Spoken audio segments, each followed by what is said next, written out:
Hello everyone, welcome back to our YouTube channel किताबों की पाठशाला। आज के इस वीडियो में हम देखने वाले हैं प्रश्न बैंक का सॉल्यूशन। हमारी आज राजनीतिक शास्त्र की क्वेश्चन बैंक होने वाली है कक्षा 12वीं के विद्यार्थियों के लिए 2021-22 की। जैसा कि फ्रेंड आप सबको पता है, अभी तक जो हमने है ना हमारी क्वेश्चन बैंक के जो फर्स्ट बुक है उसके बहुत सारे चैप्टर्स कंप्लीट कर लिए हैं। यानी कि कह सकते हैं कि जो ये चैप्टर 7 जो आपको पहले दिए गए थे, ओके, पूरे के पूरे इनको कंप्लीट कर लिया है। जो आपकी शुरुआत में जो क्वेश्चन बैंक आई थी उस टाइम पे ये सारे चैप्टर ही आपके क्वेश्चन बैंक में थे। उसके अलावा जो ये दो नीचे चैप्टर थे, पर्यावरण और प्राकृतिक संसाधन, ये आपकी क्वेश्चन बैंक में उस टाइम पे नहीं थे, इसलिए हमने पहले इन 7 चैप्टर को कंप्लीट कर लिया।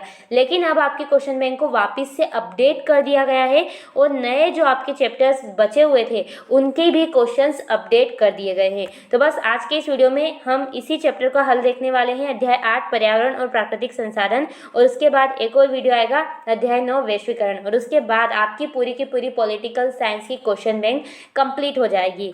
उसके साथ में आपको जब ये पूरी क्वेश्चन बैंक कंप्लीट हो जाएगी तो जो आपका मॉडल पेपर आया है उसका सॉल्यूशन भी प्रोवाइड करूंगी। साथ में पॉलिटिकल साइंस के पेपर में आपको क्या चीज़ें ध्यान रखनी है और उस मॉडल पेपर की पीडीएफ भी आपको मैं टेलीग्राम पर सेंड करूंगी। ओके, तो आप टेलीग्राम ग्रुप को भी ज्वाइन कर लेना।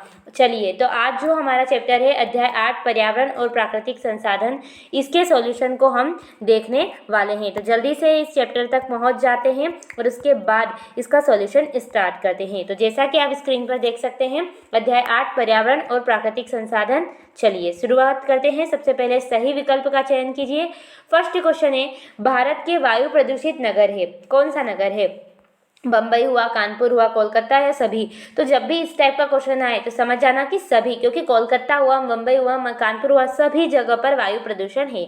उसके बाद अगला क्वेश्चन है, पर्यावरण व विकास पर विश्व आयोग की रिपोर्ट का शीर्षक था। जो पर्यावरण और विकास पर विश्व आयोग ने रिपोर्ट प्रस्तुत की थी उसका शीर्षक क्या था?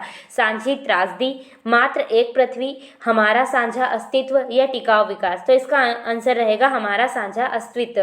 देखो, उसका जो शीर्षक था वो इंग्लिश में था कि अवर कॉमन फ्यूचर, तो कभी ये भी आ जाए कि हमारा साझा भविष्य, तो भी आपको उसी को राइट करना है। ओके, उसके बाद अगला प्रश्न है, 1992 में पृथ्वी शिखर सम्मेलन का उद्घाटन किया था, किसने किया था? मार्गरेट थैचर, डॉक्टर घाली, इंदिरा गांधी या बर्नार्ड रसेल?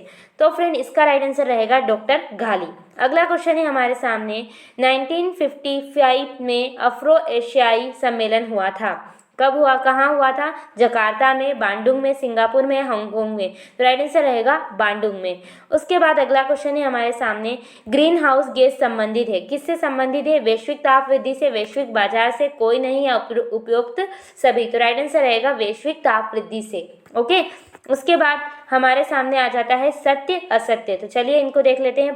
प्रश्न क्रमांक 1 है, पृथ्वी सम्मेलन 1992 में हुआ था, तो जी हाँ सत्य।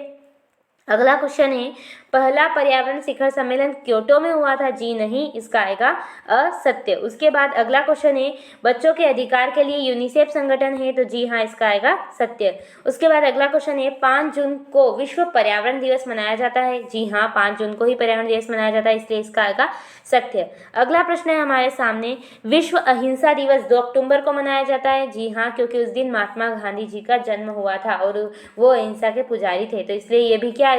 ये आएगा सत्य। ओके, चलिए इस तरीके से सत्य असत्य कंप्लीट हुए। अब बात कर लेते हैं अति लघुत्तरीय प्रश्नों की, जिसमें फर्स्ट क्वेश्चन है हमारे सामने, प्राकृतिक संसाधन क्या है? ओके, तो जैसा कि आप स्क्रीन पर देख सकते हैं, मनुष्य की आवश्यकता की पूर्ति करने वाले वे संसाधन जो हमें प्रकृति से प्राप्त होते हैं, यानी कि ऐसे वस्तुएं या ऐसे संसाधन जो हमारी आवश्यकता की पूर्ति तो करते हैं लेकिन वो हमें मिलते किससे? माँ प्रकृति से। ओके, जो हमें प्राकृतिक रूप से प्राप्त होते हैं उन्हें हम कहते हैं प्राकृतिक संसाधन। जैसे एग्जाम्पल के लिए आप ले सकते हैं मिट्टी, खनिज और नदियाँ। ठीक है, तो ये इसका आंसर है। जल्दी से स्क्रीनशॉट। अगला क्वेश्चन देखते हैं। अगला क्वेश्चन है, मूलवासी के 2 अधिकार लिखिए। जो मूलवासी थे, इंडिजिनस पीपुल, उनके क्या 2 अधिकार है? तो जैसा कि आप स्क्रीन पर देख सकते हैं, सबसे पहले हैं वैश्विक स्तर पर मूलवासियों को बराबरी का दर्जा मिले, यानी कि उनको भी दूसरे जो समुदाय है, दूसरे जो लोग हैं उनकी जैसा देखा जाए, सबसे फर्स्ट। सेकेंड है, जो मूलवासी कौम है उनको कौम के रूप में अपनी स्वतंत्र पहचान मिले, स्वतंत्र पहचान रखने वाला समुदाय माना जाए। ओके, तो ये उनका सेकेंड अधिकार है। तो ये दोनों उनके अधिकार है। जल्दी से स्क्रीनशॉट इसका। चलिए बढ़ते हैं अगले क्वेश्चन की तरफ। अगला क्वेश्चन है हमारे सामने, भूजल संकट के कारण लिखिए। ओके, जो भूजल संकट है यानी कि जो पृथ्वी के ऊपर जो जल है उसके संकट के क्या कारण हैं। तो जैसा कि आप स्क्रीन पर देख सकते हैं, भूजल संकट के कारण सबसे पहला मानसून की अस्थिरता, मानसून अस्थिर रहता है जिसकी वजह से भूजल संकट बढ़ रहा है। सेकेंड, भूजल का अति दोहन, बहुत ज़्यादा आजकल लोग अति दोहन कर रहे हैं किसी चीज़ का, तो वो संकट तो पैदा होगा ही से। थर्ड है जल स्रोतों का प्रदूषण, आजकल जितने भी जल स्रोत, नदियाँ हुई, सारे समुद्र, सब दूर जो है तालाबों में प्रदूषण फैलाया जा रहा है जिसकी वजह से भूजल संकट उत्पन्न हो रहा है। तो ये 3 इसके कारण है, जल्दी से इनका स्क्रीनशॉट। चलिए बढ़ते हैं अगले क्वेश्चन की तरफ। अगला क्वेश्चन है, सरसिका अभ्यारण्य कहाँ। जैसा कि आप स्क्रीन पर देख सकते हैं, सरसिका अभ्यारण्य राजस्थान के अलवर जिले में स्थित है, तो ये इसका आंसर है। अब बढ़ते हैं अगले क्वेश्चन की तरफ। अगला क्वेश्चन है, सर्वव्यापक संसाधन क्या है। देखो, सर्वव्यापक यानी सभी जगह, संसाधन यानी वस्तु है, तो ऐसी वस्तु है जो सभी जगह पाई गई हो। तो जैसा कि आप स्क्रीन पर विजिबल कर सकते हैं कि वे संसाधन जो सभी जगह पाए जाते हैं और आसानी से उपलब्ध हो जाते हैं सर्वव्यापक संसाधन कहलाते हैं। अगर हम एग्जाम्पल की बात करें तो वायु, हवा हर जगह है। ओके, तो ये इसका आंसर होने वाला है, जल्दी से स्क्रीनशॉट इसका। चलिए बढ़ते हैं लास्ट क्वेश्चन की तरफ। लास्ट है, भूमिगत जल क्या है। भूमिगत यानी कि भूमि के अंदर, देखते हैं इसकी डेफिनेशन। जैसा कि आप स्क्रीन पर देख पा रहे होंगे, पृथ्वी की सतह के अंदर चट्टानों में पाए जाने वाले जल को हम भूमिगत जल कहते हैं। जैसे कि हैंडपंप का जो जल होता है, नलकूप का जो जल होता है, कुएं का जो जल होता है, वो है भूमिगत जल। तो ये इसका आंसर है, जल्दी से स्क्रीनशॉट ले लीजिए। ठीक है, तो इस तरीके से हमारा जो अध्याय 8 है वो कंप्लीट हो गया है। अब अगले वीडियो में हम अध्याय 9 वैश्वीकरण को देखेंगे, जिसके बाद हमारी पूरी की पूरी पॉलिटिकल साइंस की क्वेश्चन बैंक कंप्लीट हो जाएगी। तो आई होप ये जो वीडियो है इससे आपको इस चैप्टर को समझने में और इसके क्वेश्चंस को सोल्व करने में मदद मिलेगी।